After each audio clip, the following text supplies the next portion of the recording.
Hello and welcome to Enduro Racer from Activision, an original arcade made by Sega, which was another of Sega's, not cabinet games, but it had a handlebar because it was a dirt bike racer kind of thing. And someone had decided that it was a good idea to convert it to the home computer systems. And this is a look at the Commodore 64 version. It moves a bit clunky, choppy, but actually I can't get myself to dislike this game. It is a dirt bike kind of thing, racer, where you have to navigate obstacles, mainly jumps and rocks on the road, and in order to manage the jumps correctly you need to do a wheelie just before hitting the jump, and you need to maintain the wheelie all the way to the landing or you will land in a very awkward way. Of course, when you're in mid-air you have absolutely no control of your bike, which I suppose is perfectly accurate, but because of the placement of obstacles, the game can be extremely unforgiving.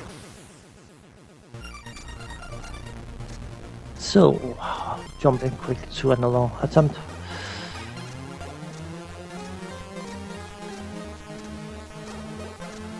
There's a very bad habit from this game of placing rocks and other obstacles in landing spots from certain angles, so you basically need to learn the different tracks inside out in order to navigate them properly,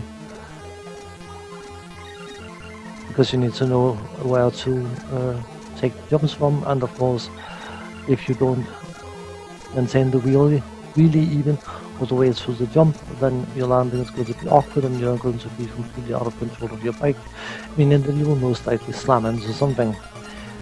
It gets a bit frustrating, but patience and mastery, and actually in a racing game, something unheard of, hitting the brakes from time to time will make your life somewhat easier. All in all though,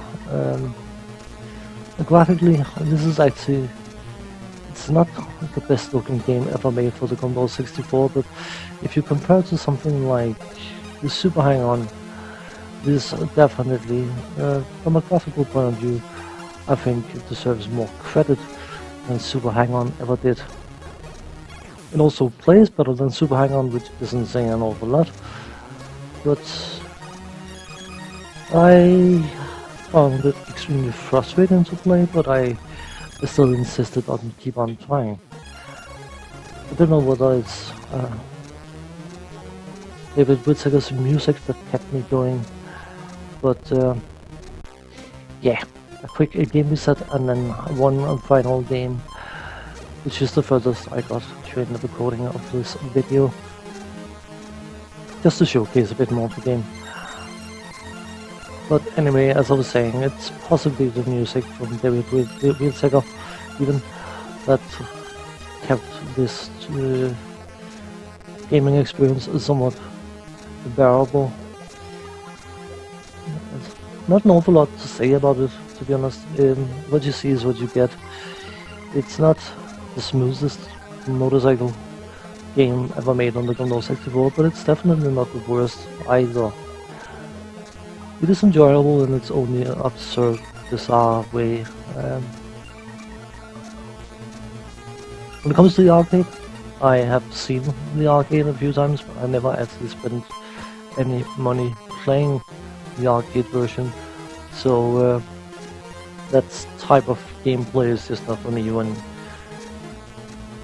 Outrun I could endure, the cabinet Afterburner was amazing in cabinet, but something like this never really appealed to me. There was also a skiing game where you could actually use proper, what they called, saves, whatever, in order to navigate things like that. So it's gimmicky, but That was part of the arcade experience you got back in the day, which is what made the arcade experience usually worth paying for. As arcade conversions go, I would, if I were to give any sort of rating system out of, I don't know what,